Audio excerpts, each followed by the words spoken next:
The Winter Market by William Gibson. It rains a lot up here. There are winter days when it doesn't really get light at all, only a bright, indeterminate gray. But then there are days when it's like they whip aside a curtain to flash you 3 minutes of sunlit, suspended mountain, the trademark at the start of God's own movie. It was like that the day her agents phoned from deep in the heart of their mirrored pyramid on Beverly Boulevard to tell me she'd merged with the net, crossed over for good, that Kings of Sleep was going triple platinum. I'd edited most of Kings, done the brain map work, and gone over it all with the fast wipe module, so I was in line for a share of the royalties. No, I said. No.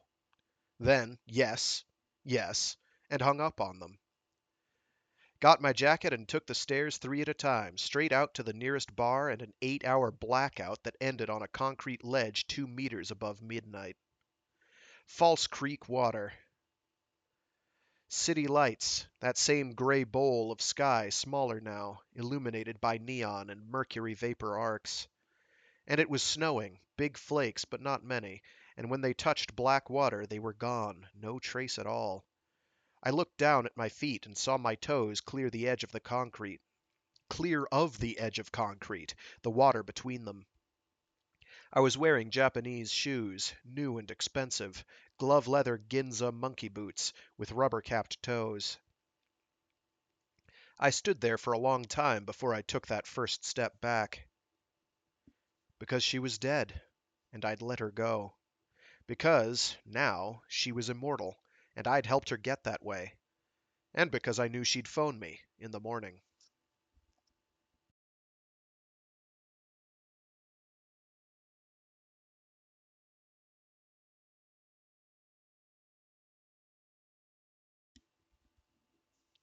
My father was an audio engineer, a mastering engineer. He went way back in the business, even before digital. The processes he was concerned with were partly mechanical, with that clunky quasi-Victorian quality you see in 20th century technology. He was a lathe operator, basically. People brought him audio recordings, and he burned their sounds into grooves on a disc of lacquer.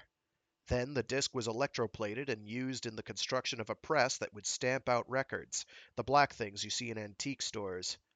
And I remember him telling me, once, a few months before he died, that certain frequencies, transients I think he called them, could easily burn out the head, the cutting head, on a master lathe. These heads were incredibly expensive, so you prevented burnouts with something called an accelerometer. And that was what I was thinking of as I stood there, my toes out over the water. That head burning out. Because that was what they did to her. And that was what she wanted. No accelerometer for Lise.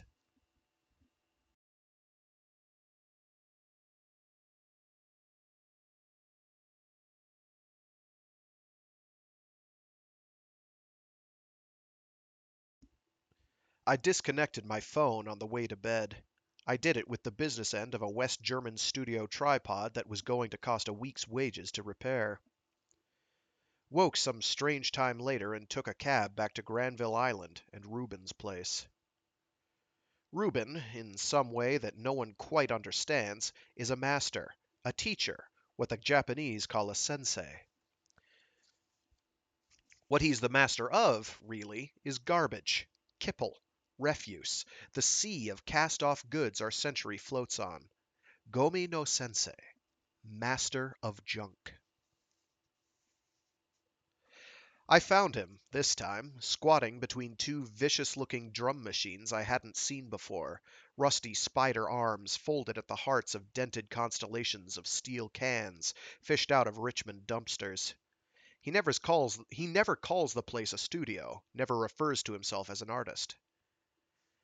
Messin' around, he calls what he does there, and seems to view it as some extension of boyhood's perfectly bored backyard afternoons. He wanders through his jammed, littered space, a kind of mini hangar cobbled to the water side of the market, followed by the smarter and more agile of his creations, like some vaguely benign Satan bent on the elaboration of still stranger processes in his ongoing inferno of Gomi. I've seen Rubin program his constructions to identify and verbally abuse pedestrians wearing garments by a given season's hot designer.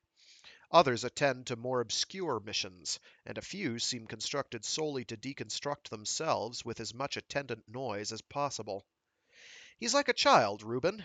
He's also worth a lot of money in galleries in Tokyo and Paris. So I told him about Lee's. He let me do it, get it out, then nodded. I know, he said. Some CBC creep phoned 8 times. He sipped something out of a dented cup. You want a wild turkey sour? Why'd they call you? 'Cause my name's on the back of Kings of Sleep. Dedication. I didn't see it yet. She try to call you yet? No. She will.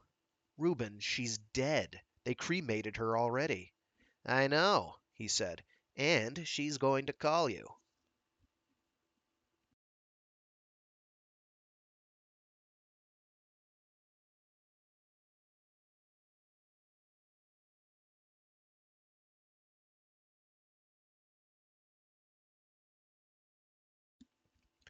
Gomi. Where does the Gomi stop and the world begin? The Japanese, a century ago, had already run out of Gomi space around Tokyo, so they came up with a plan for creating space out of Gomi. By the year 1969, they had built themselves a little island in Tokyo Bay, out of Gomi, and christened it Dream Island. But the city was still pouring out its 9,000 tons per day, so they went on to build New Dream Island, and today they coordinate the whole process, and new Nippons rise out of the Pacific. Rubin watches this on the news and says nothing at all. He has nothing to say about Gomi. It's his medium, the air he breathes, something he's swum in all his life.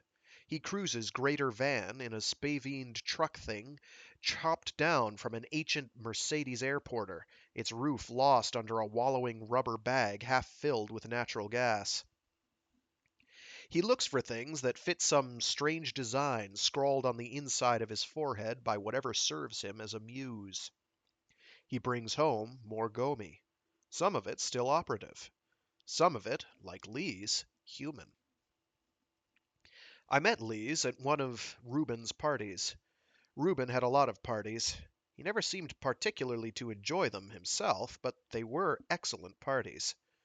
I lost track, that fall, of the number of times I woke on a slab of foam to the roar of Rubin's antique espresso machine, a tarnished behemoth, topped with a big chrome eagle, the sound outrageous off the corrugated steel walls of the place, but massively comforting, too. There was coffee. Life would go on. First time I saw her. In the kitchen zone.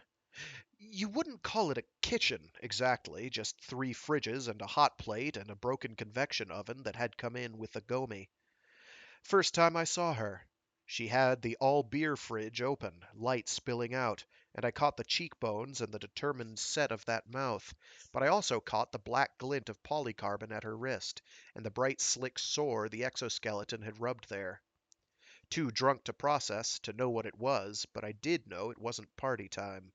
So I did what people usually did, to Lise, and clicked myself into a different movie.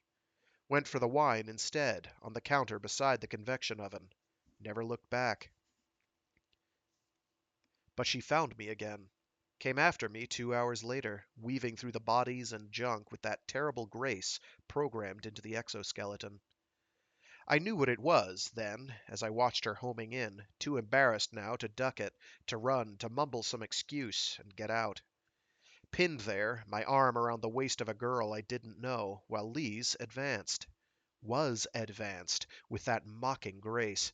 Straight at me now, her eyes burning with whiz. And the girl had wriggled out and away in a quiet social panic, was gone, and Lise stood there in front of me, propped up in her pencil-thin polycarbon prosthetic. Looked into those eyes, and it was like you could hear her synapses whining, some impossibly high-pitched scream as the whiz opened every circuit in her brain. "Take me home," she said, and the words hit me like a whip. I think I shook my head. "Take me home." There were levels of pain there, and subtlety, and an amazing cruelty. And I knew then that I'd never been hated, ever, as deeply or thoroughly as this wasted little girl hated me now, hated me for the way I'd looked, then looked away, beside Reuben's all-beer refrigerator. So, if that's the word, I did one of those things you do and never find out why, even though something in you knows you could never have done anything else. I took her home.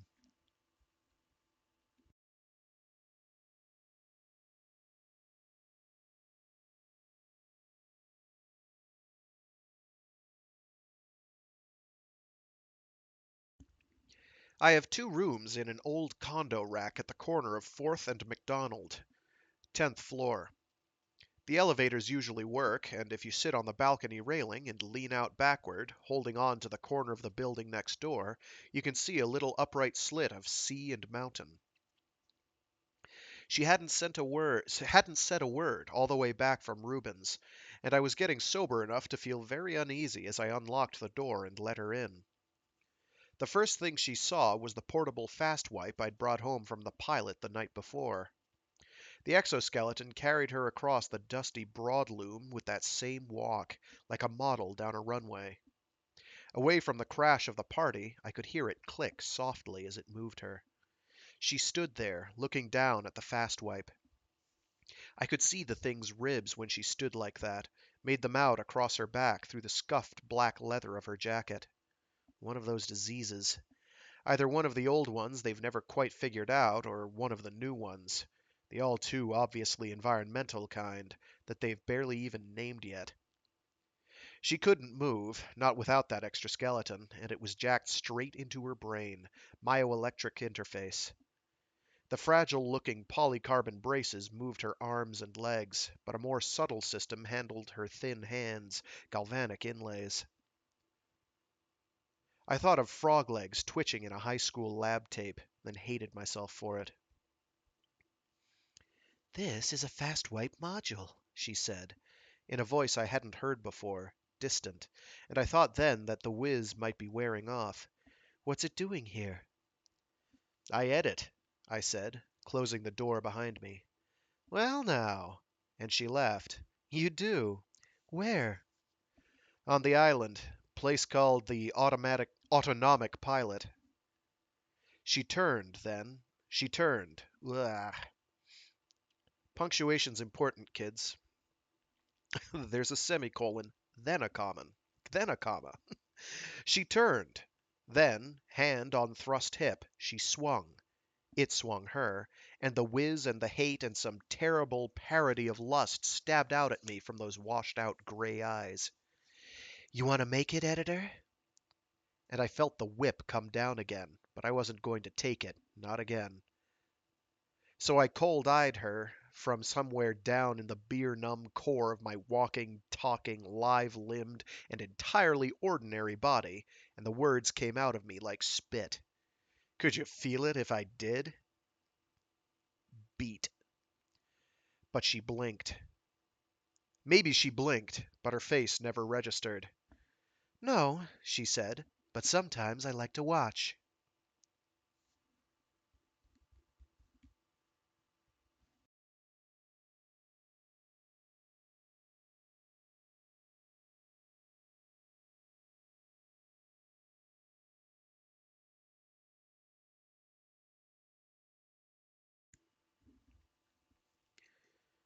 Reuben stands at the window 2 days after her death in Los Angeles, watching snow fall into False Creek. So you never went to bed with her? One of his push-me, pull-yous, little roller-bearing Escher lizards, scoots across the table in front of me, in curl-up mode.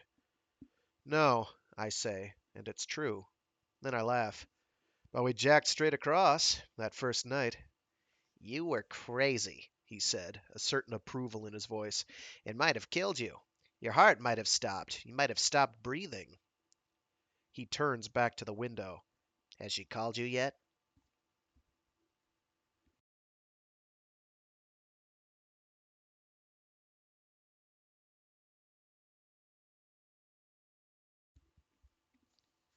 We jacked.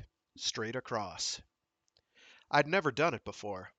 If you'd asked me why, I would have told you that I was an editor and that it wasn't professional. The truth would be something more like this. In the trade, the legitimate trade, I've never done porno, we call the raw product dry dreams. Dry dreams are neural output from levels of consciousness that most people can only access in sleep. But artists, the kind I work with at the Autonomic Pilot, are able to break the surface tension, dive down deep, down and out into Jung's sea, and bring back, well, dreams. Keep it simple. I guess some artists have always done that, in whatever medium, but neuroelectronics lets us access the experience, and the net gets it all out on the wire, so we can package it, sell it, watch how it moves in the market. Well, the more things change. That's something my father liked to say. Ordinarily, I get the raw material in a studio situation, filtered through several $1 million worth of baffles, and I don't even have to see the artist. The stuff we get out to the consumer, you see, has been structured, balanced, turned into art. There are still people naive enough to assume that they'll actually enjoy jacking straight across with someone they love. I think most teenagers try it, once. Certainly it's easy enough to do. Radio Shack will sell you the box and the trodes and the cables. But me, I'd never done it. And now that I think about it, I'm not so sure I can explain why. Or even that I want to try, or that I even want to try. I do know why I did it with Lise. Sat down beside her on my Mexican futon and snapped the optic lead into the socket on the spine, the smooth dorsal ridge of the exoskeleton. It was high up, at the base of her neck, hidden by her dark hair. Because she claimed she was an artist, and because I knew that we were engaged, somehow, in total combat, and I was not going to lose. That may not make sense to you, but then you never knew her, or know her through Kings of Sleep, which isn't the same at all. You never felt that hunger she had, which was pared down to a dry need, hideous in its singleness of purpose. People who know exactly what they want have always frightened me, and Lise had known what she wanted for a long time, and wanted nothing else at all. And I was scared, then, of admitting to myself that I was scared, and I'd seen enough strangers' dreams, in the mixing room at the Autonomic Pilot, to know that most people's inner monsters are foolish things, ludicrous in the calm light of one's own consciousness. And I was still drunk. I put the trodes on and reached for the stud on the fast wipe. I'd shut down its studio functions, temporarily converting $80,000 worth of Japanese electronics to the equivalent of one of those little Radio Shack boxes. Hit it, I said, and touched the switch. Words. Words cannot. Or, maybe, just barely, if I even knew how to begin to describe it, what came up out of her, what she did. There's a segment on Kings of Sleep. It's like you're on a motorcycle at midnight. No lights, but somehow you don't need them. Blasting out along a cliff-high stretch of coast highway, so fast that you hang there in a cone of silence, the bike's thunder lost behind you. Everything lost behind you. It's just a blink on Kings, but it's one of the thousand things you remember, go back to, incorporate into your own vocabulary of feelings. Amazing. Freedom and death right there, razor's edge, forever. What I got was the Big Daddy version of that. Raw Rush, the King Hell Killer, uncut, real thing, exploding 8 ways from Sunday into a void that stank of poverty and lovelessness and obscurity. And that was Lisa's ambition. That rush, seen from the inside. It probably took all of 4 seconds. And, of course, she'd won. I took the trodes off and stared at the wall, eyes wet, the framed posters swimming. I couldn't look at her. I heard her disconnect the optic lead. I heard the exoskeleton creak as it hoisted her up from the futon. Heard it tick demurely as it hauled her into the kitchen for a glass of water. Then I started to cry.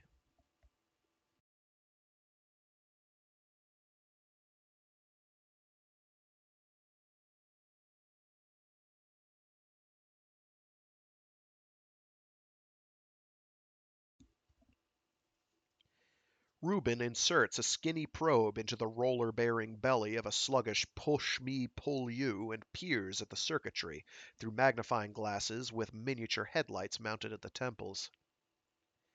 So, you got hooked. He shrugs, looks up. It's dark now, and the twin tensor beams stab at my face. Chill damp in his steel barn and the lonesome hoot of a foghorn from somewhere across the water. So? My turn to shrug. I just did. There didn't seem to be anything else to do. The beams duck back to the silicon heart of his defective toy. Then you're okay. It was a true choice. What I mean is, she was set to be what she is. You had about as much to do with where she's at today as that fast wipe module did. She'd have found somebody else if she hadn't found you.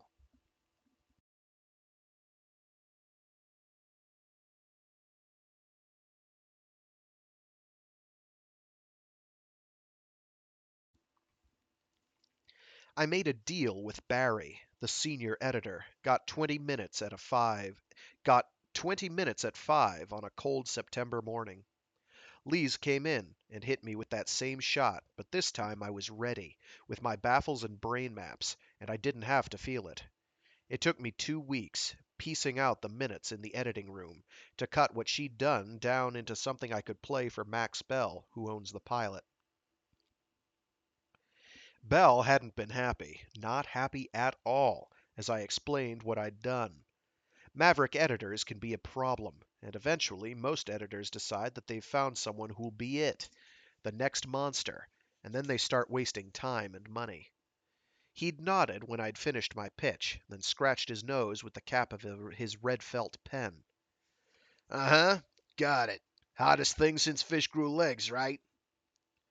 But he'd jacked it, the demo soft I'd put together, and when it clicked out of its slot in his brown desk unit, he was staring at the wall, his face blank.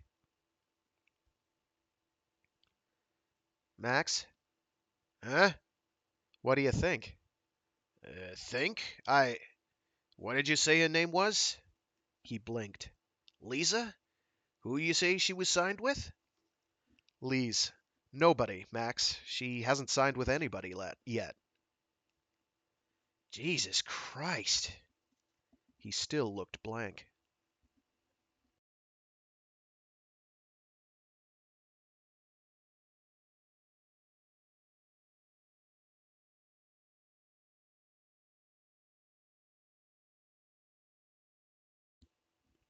You know how I found her? Reuben asks, wading through ragged cardboard boxes to find the light switch.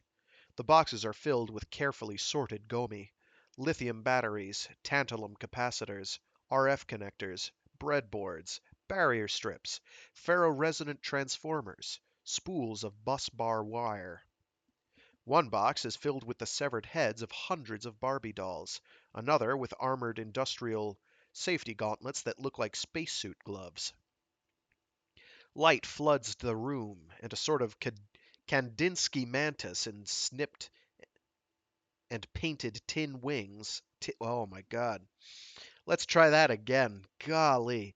So you're noticing a lot of these hyper detailed sentences, and I've mentioned this I think every time I've streamed one of these. These are so hard. Like, because you're halfway through the sentence and you're like, this is leading somewhere, and to phrase this, I've got to say it somehow in a certain way in order for the meaning to come across. But then the line it cuts to the next line or the next page, and you're like, ah, Jesus, where was I? Where was this going? Uh, let's try this again. Light floods the room, and a sort of Kandinsky mantis in snipped and painted tin swings its golf ball size head toward the bright bulb. I was down Granville on a Gomi run, back in an alley, and I found her just sitting there. Caught the skeleton, and she didn't look so good, so I asked her if she was okay. Nothing. Just closed her eyes. Not my lookout, I think. But I happened back by there about 4 hours later, and she hasn't moved. Look, honey, I tell her, maybe your hardware's buggered up. I can help you, okay? Nothing. How long you been back here? Nothing. So I take off. He crosses to his workbench and strokes the thin metal limbs of the mantis thing with a pale forefinger. Behind the bench, hung on damp, swollen sheets of ancient pegboard, are pliers, screwdrivers, tie wrap guns, a rusted Daisy BB rifle, coke strippers, crimpers, logic probes, heat guns, a pocket oscilloscope, seemingly every tool in human history, with no attempt ever made to order them at all, though I've yet to see Reuben's hand hesitate. So I went back, he says. Gave it an hour. She was out by then, unconscious, so I brought her back here and ran a check on the exoskeleton. Batteries were dead. She'd crawled back there when the juice ran out and settled down to starve to death, I guess. When was that? About a week before you took her home. But what if she died? If you hadn't found her? Somebody was gonna find her. She couldn't ask for anything, you know. Just take. Couldn't stand a favor.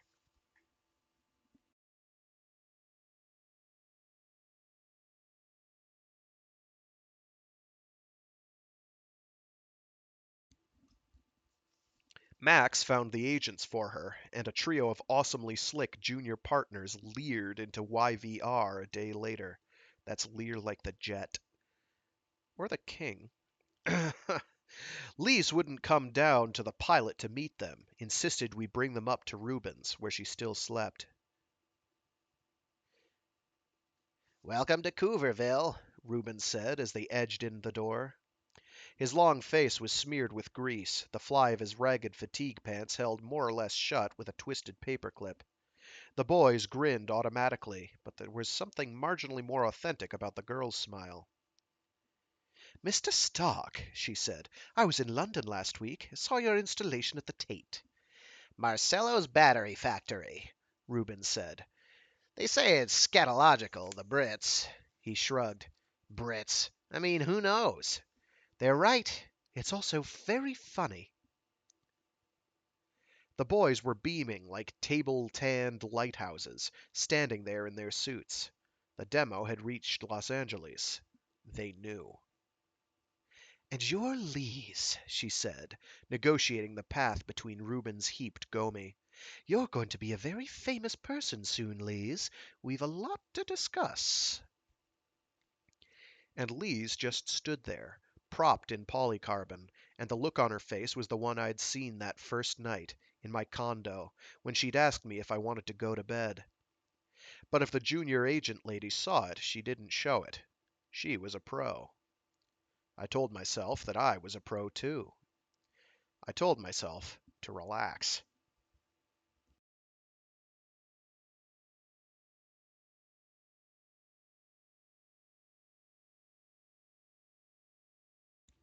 Trash fires gutter in steel canisters around the market. The snow still falls, and kids huddle over the flames like arthritic crows, hopping from foot to foot, wind whipping their dark coats. Up in Fairview's arty slum tumble, someone's laundry has frozen solid on the line, pink squares of bed sheets standing out against the background dinge and the confusion of satellite dishes and solar panels. Some ecologist's egg beater windmill goes round and round, round and round, giving a whirling finger to the hydro rates. Reuben clumps along in paint-spattered LL Bean gumshoes, his big head pulled down into an oversized fatigue jacket. Sometimes one of the hunched teens will point him out as we pass, the guy who builds all the crazy stuff, the robots and shit. You know what your trouble is, he says when we're under the bridge headed up to Fourth. You're the kind who always reads the handbook. Anything people build, any kind of technology, it's going to have some specific purpose. It's for doing something that somebody already understands. But if it's new technology, it'll open areas nobody's ever thought of before. You read the manual, man, and you won't play around with it. Not the same way. And you get all funny when somebody else uses it to do something you never thought of. Like Lee's. She wasn't the first. Traffic drums past overhead. No, but she's sure as hell the first person you ever met who went and translated themselves into a hardwired program. You lose any sleep when what's his name did it 3, 4 years ago? The French kid, the writer? I didn't really think about it much. A gimmick. PR. He's still writing. The weird thing is, he's going to be writing, unless somebody blows up his mainframe. I wince, shake my head. But it's not him, is it? It's just a program. Interesting point. Hard to say. With Lee's, though, we find out. She's not a writer.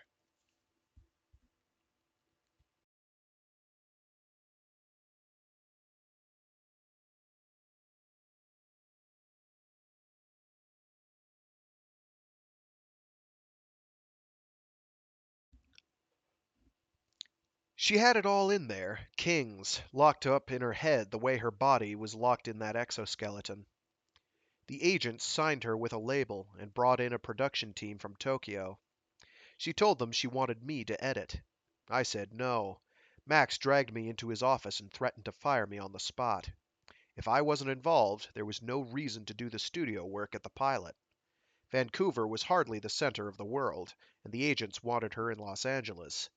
It meant a lot of money to him, and it might put the autonomic pilot on the map. I couldn't explain to him why I'd refused. It was too crazy, too personal. She was getting a final dig in. Or that's what I thought then.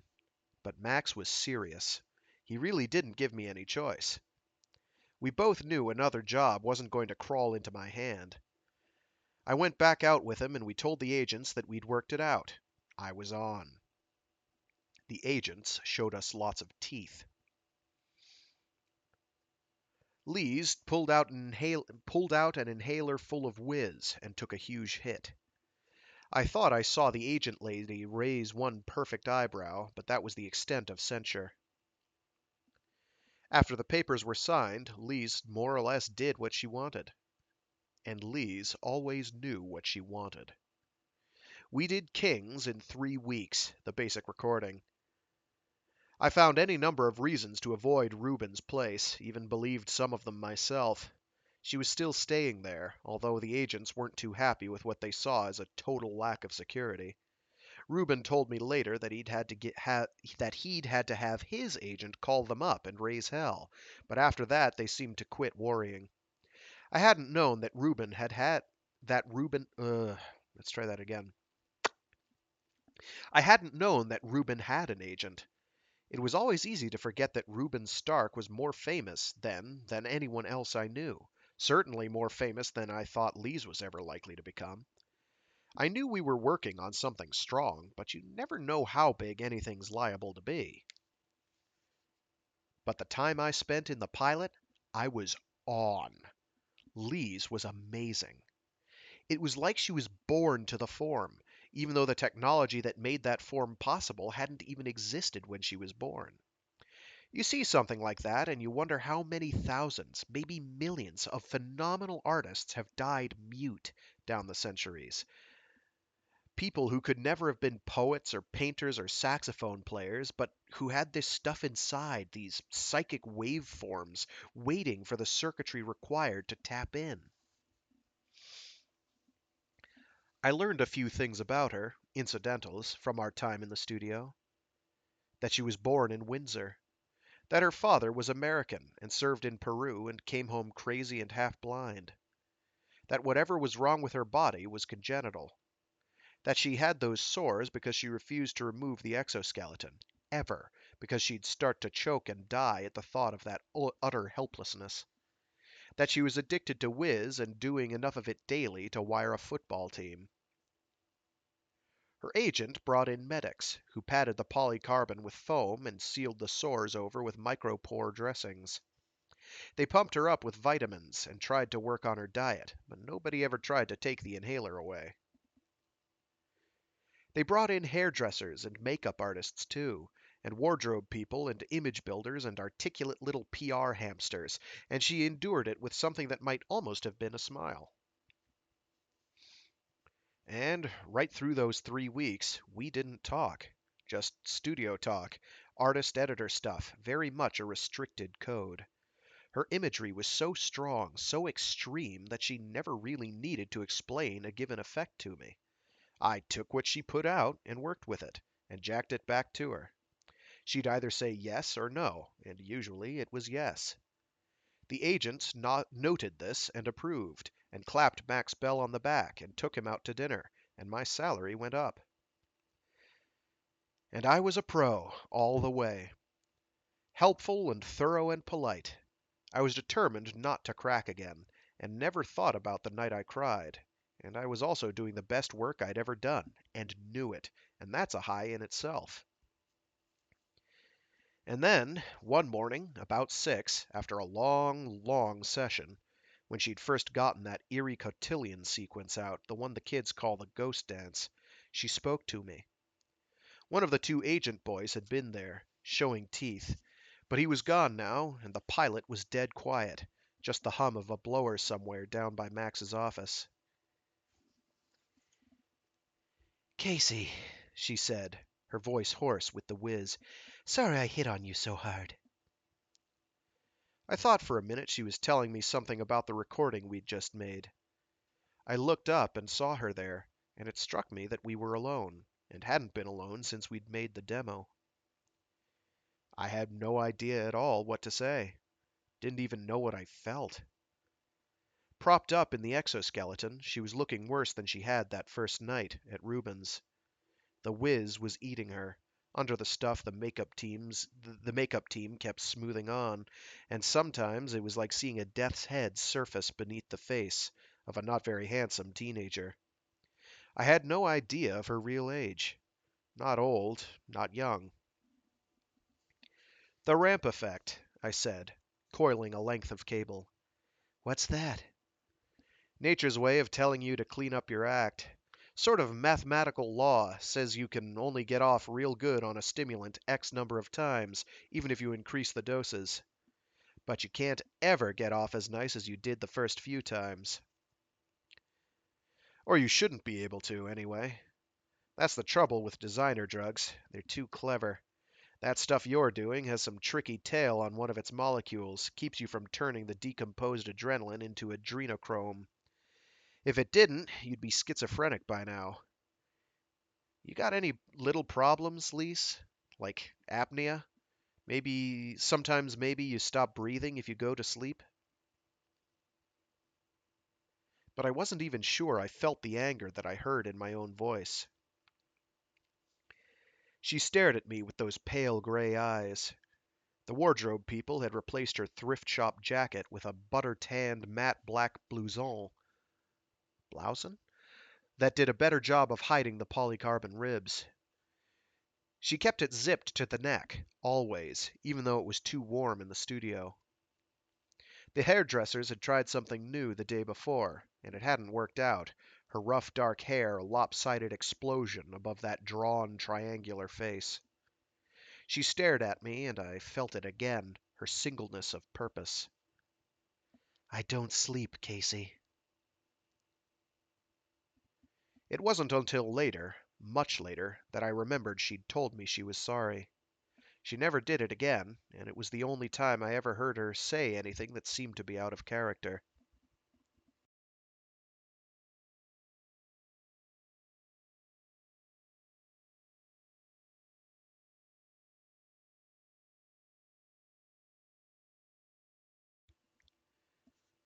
Reuben's diet consists of vending machine sandwiches, Pakistani takeout food, and espresso. I've never seen him eat anything else. We eat samosas in a narrow shop on 4th that has a single plastic table wedged between the counter and the door to the can. Reuben eats his dozen samosas, 6 meat and 6 veggie, with total concentration, one after another, and doesn't bother to wipe his chin. He's devoted to the place. He loathes the Greek counterman. It's mutual, a real relationship. If the counterman left, Reuben might not come back. The Greek glares at the crumbs on Reuben's chin and jacket. Between samosas, he shoots daggers right back, his eyes narrowed behind the smudged lenses of his steel-rimmed glasses. The samosas are dinner. Breakfast will be egg salad on dead white bread, packed in one of those triangles of milky plastic, on top of 6 little cups of poisonously strong espresso. You didn't see it coming, Casey. He peers at me out of the thumb-printed depths of his glasses. 'Cause you're no good at lateral thinking. You read the handbook. You read the handbook. Why else did you think she was at? What else did? Oh my gosh. Let's take that one from the top. You didn't see it coming, Casey. He peers at me out of the thumb-printed depths of his glasses. 'Cause you're no good at lateral thinking. You read the handbook. What else did you think she was after? Sex? More whiz? A world tour? She was past all that. That's what made her so strong. She was past it. That's why King of Sleep's as big as it is, and why the kids buy it, why they believe it. They know. Those kids back down the market, warming their butts around the fires and wondering if they'll find someplace to sleep tonight, they believe it. It's the hottest soft in 8 years. Guy at a shop on Granville told me he gets more of the damn things lifted than he sells of anything else. Says it's a hassle to even stock it. She's big because she was what they are, only more so. She knew, man. No dreams, no hope. You can't see the cages on those kids, Casey, but more and more they're twigging to it, that they aren't going anywhere. He brushes a greasy crumb of meat from his chin, missing 3 more. So she sang it for them. Said it that way. Let's try that again. Mangled that. So she sang it for them. Said it that way they can't. Painted them a picture. And she used the money to buy herself a way out. That's all. I watch the steam bead. I watch the steam bead roll down the window in big drops, streaks in the condensation. Beyond the window, I can make out a partially stripped Lada, wheels scavenged, axles down on the pavement. How many people have done it, Reuben? Have any idea? Not too many. Hard to say, anyway, because a lot of them are probably politicians we think of as being comfortably and reliably dead. He gives me a funny look. Not a nice thought. Anyway, they had first shot at the technology. It still costs too much for any ordinary dozen millionaires, but I've heard of at least 7. They say Mitsubishi did it to Weinberg before his immune system finally went tits up. He was head of their oh my god. He was head of their hybridoma lab in Okayama. Well, their stock's still pretty high in monoclonals, so maybe it's true. And Langley, the French kid, the novelist, he shrugs. Lise didn't have the money for it. Wouldn't now, even. But she put herself in the right place at the right time. She was about to croak, she was in Hollywood, and they could already see what King's was going to do.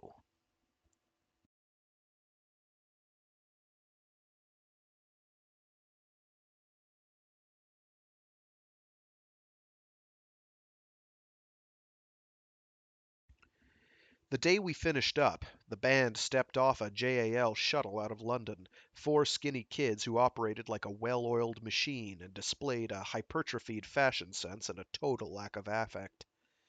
I set them up in a row at the pilot, in identical white IKEA office chairs, smeared saline paste on their temples, taped the trodes on, and ran the rough version of what was going to become Kings of Sleep. When they came out of it, they all started talking at once, ignoring me totally, in the British version of that secret language all studio musicians speak, 4 sets of pale hands zooming and chopping the air. I could catch enough of it to decide that they were excited, that they thought it was good. So I got my jacket and left. They could wipe their own saline paste off, thanks. And that night I saw Lise for the last time, though I didn't plan to.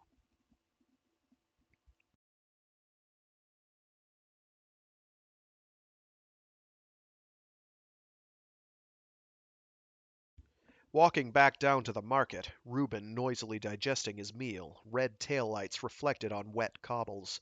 The city beyond the market, a clean sculpture of light, a lie, where the broken and the lost burrow into the gomi that grows like humus at the base of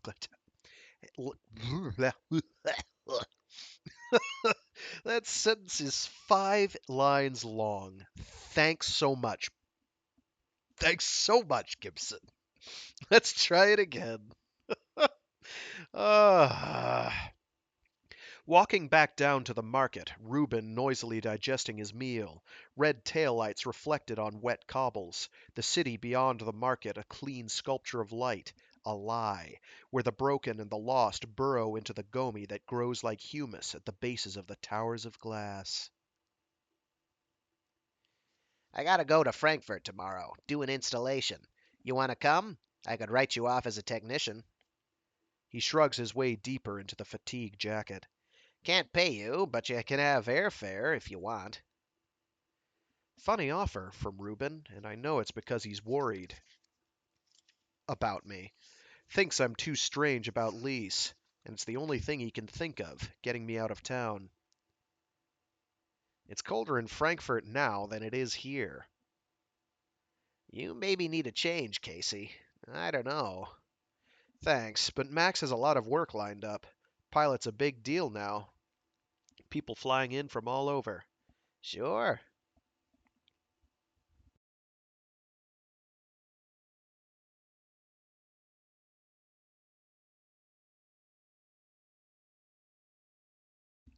When I left the band at the Pilot, I went home. Walked up to Fourth and took the trolley home, past the windows of the shops I see every day, each one lit up, jazzy and slick. Clothes and shoes and software. Japanese motorcycles crouched like clean enamel scorpions. Italian furniture. The windows change with the seasons, the shops come and go. We were into the pre-holiday mode now, and there were more people on the street, a lot of couples, walking quickly and purposefully past the bright windows, on their way to score that perfect little whatever for whomever, half the girls in those padded thigh-high nylon boots that came out of New York the winter before, the ones that Reuben said made them look like they had elephantiasis. I grinned, thinking about that, and suddenly it hit me that it really was over, that I was done with Lise, and that now she would be sucked off to and that now she'd be sucked off to Hollywood as inexorably as if she'd poked her toe into a black hole, drawn by the unthinkable gravitic tug of big money. I let down some kind of guard in myself and felt the edges of my pity. But just the edges, because I didn't want my evening screwed up by anything. I wanted party time. It had been a while. Got off at my corner, and the elevator worked on the first try. Good sign, I told myself. Upstairs, I undressed and showered, found a clean shirt, microwaved burritos. Feel normal, I advised my reflection while I shaved. You have been working too hard. Your credit cards have gotten fat. Time to remedy that. The burritos tasted like cardboard, but I decided I liked them because they were so aggressively normal. My car was in Burnaby, having its leaky hydrogen cell repacked, so I wasn't going to have to worry about driving. I could go out, find party time, and phone in sick in the morning. Max wasn't going to kick. I was his star boy. He owed me. You owe me, Max, I said to the sub-zero bottle of Moskovskaya I fished out of the freezer. Do you ever owe me? I have just spent 3 weeks editing the dreams and nightmares of one very screwed up person, Max, on your behalf, so that you can grow and prosper, Max. I poured 3 fingers of vodka into a plastic glass left over from a party I'd thrown the year before and went back into the living room. Sometimes it looks to me like nobody in particular lives there. Not that it's messy. I'm a good, if somewhat robotic, housekeeper, and even remember to dust the tops of framed posters and things. But I have these times when the place abruptly gives me a kind of low-grade chill with its basic accumulation of basic consumer goods. I mean, it's not like I want to fill it up with cats or houseplants or anything, but there are moments when I see that anyone could be living there, could own those things, and it all seems sort of interchangeable. My life and yours, my life and anybody's. I think Ruben sees things that way too, all the time, but for him it's a source of strength. He lives in other people's garbage, and everything he drags home must have been new and shiny once, must have meant something, however briefly, to someone. So he sweeps it all up into his crazy looking truck and hauls it back to his place and lets it compost there until he thinks of something new to do with it. Once he was showing me a book of 20th century art he liked, and there was a picture of an automated sculpture called Dead Birds Fly Again, a thing that whirled real dead birds around and around on a string, and he smiled and nodded, and I could see he felt the artist was a spiritual ancestor of some kind. But what could Reuben do with my framed posters and my Mexican futon from the Bay and my Temperfoam bed from IKEA? Well, I thought, taking a first chilly sip, he'd be able to think of something, which was why he was a famous artist, and I wasn't.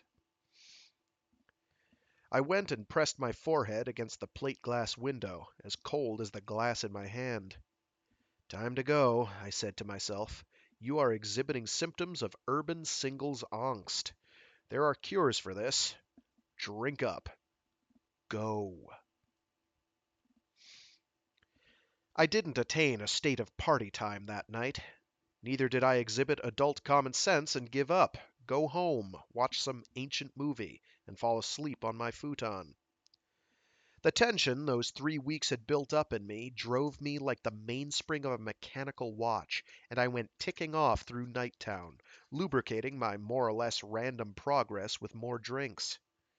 It was one of those nights, I quickly decided, when you slip into an alternate continuum, a city that looks exactly like the one where you live, except for the peculiar difference that it contains not one person you love or know or have even spoken to before. Nights like that, you can go into a familiar bar and find that the staff has just been replaced. Then you understand that your real motive in going there was simply to see a familiar face, on a waitress or a bartender, whoever. This sort of thing has been known to mediate against party time. I kept it rolling, though, through 6 or 8 places, and eventually it rolled me into a West End club that looked as if it hadn't been redecorated since the 90s. A lot of peeling chrome over plastic, blurry holograms that gave you a headache if you tried to make them out. I think Barry had told me about the place, but I can't imagine why. I looked around and grinned. If I was going to be depressed, I'd come to the right place. Yes, I told myself as I took a corner stool at the bar, this was genuinely sad, really the pits. Dreadful enough to halt the momentum of my shitty evening, which was undoubtedly a good thing. I'd have one more for the road, admire the grot, and then cab it on home. And then I saw Lise. She hadn't seen me, not yet, and I still had my coat on, tweed collar up against the weather. She was down the bar and around the corner with a couple of empty drinks in front of her. Big ones, the kind that come with little Hong Kong parasols or plastic mermaids in them, and she looked up at the boy beside her, and I saw the whiz flash in her eyes, and knew that those drinks had never contained alcohol because the levels of drugs she was running couldn't tolerate the mix. The kid, though, was gone, numb, grinning drunk, and about ready to slide off his stool, and running on about something as he made repeated attempts to focus his eyes and get a better look at Lise, who sat there with her wardrobe team's black leather blouson? I still don't know how that's pronounced. Blouson. Blouson? It looks French. Zipped to her chin and her skull about to burn through her white face like a 1,000-watt bulb. And seeing her there, I knew a whole lot of things at once. That she really was dying, either from the whiz or her disease or a combination of the two. That she damned well knew it. That the boy beside her was too drunk to have picked up on the exoskeleton, but not too drunk to register the expensive jacket and the money she had for drinks. And that what I was seeing was exactly what it looked like. But I couldn't add it up right away, couldn't compute. Something in me cringed. And she was smiling, or anyway, doing a thing she must have thought was like a smile, the expression she knew was appropriate to the situation, and nodding in time to the kid's slurred inanities, and that awful line of hers came back to me, the one about liking to watch. And I know something now. I know that if I hadn't happened in there, hadn't seen them, I'd have been able to accept all that came later. Might even have found a way to rejoice on her behalf, or found a way to trust in whatever it is that she's since become, or had built in her image, a program that pretends to be Lee's to the extent that it believes it's her.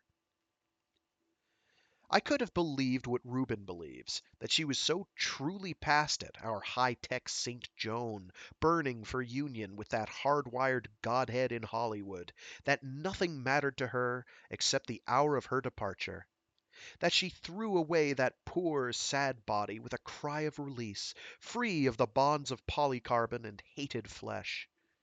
Well, maybe, after all, she did. Maybe it was that way. I'm sure that's the way she expected it to be.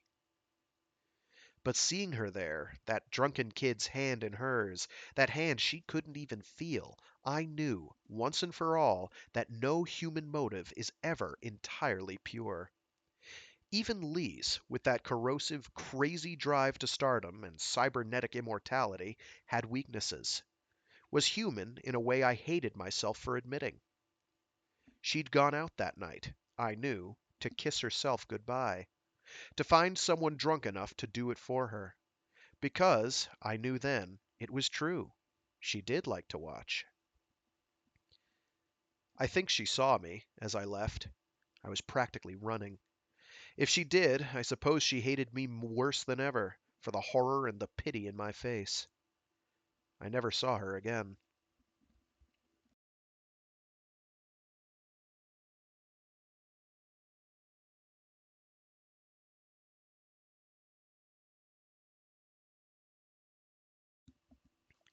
Someday I'll ask Reuben why Wild Turkey Sours are the only drink he knows how to make.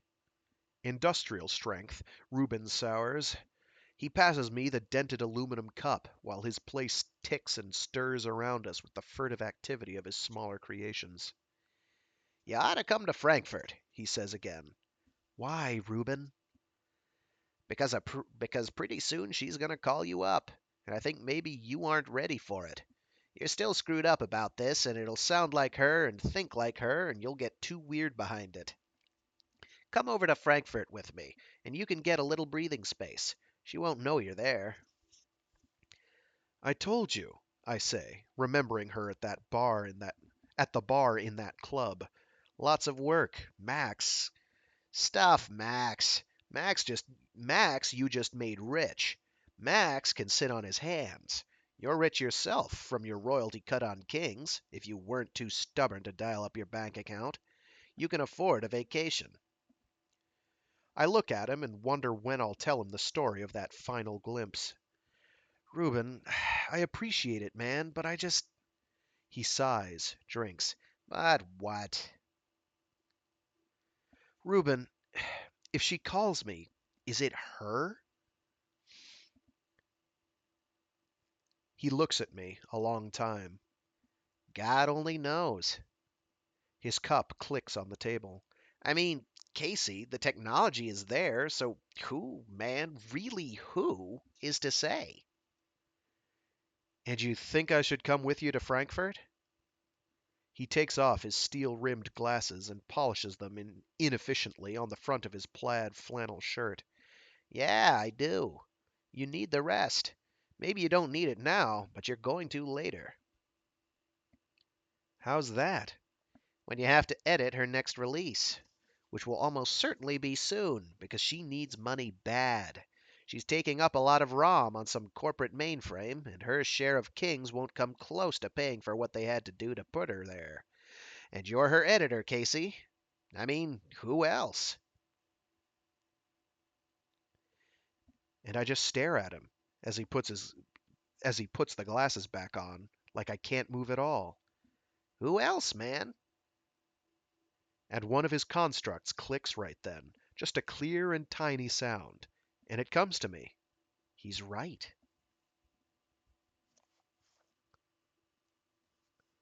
And that was The Winter Market by William Gibson.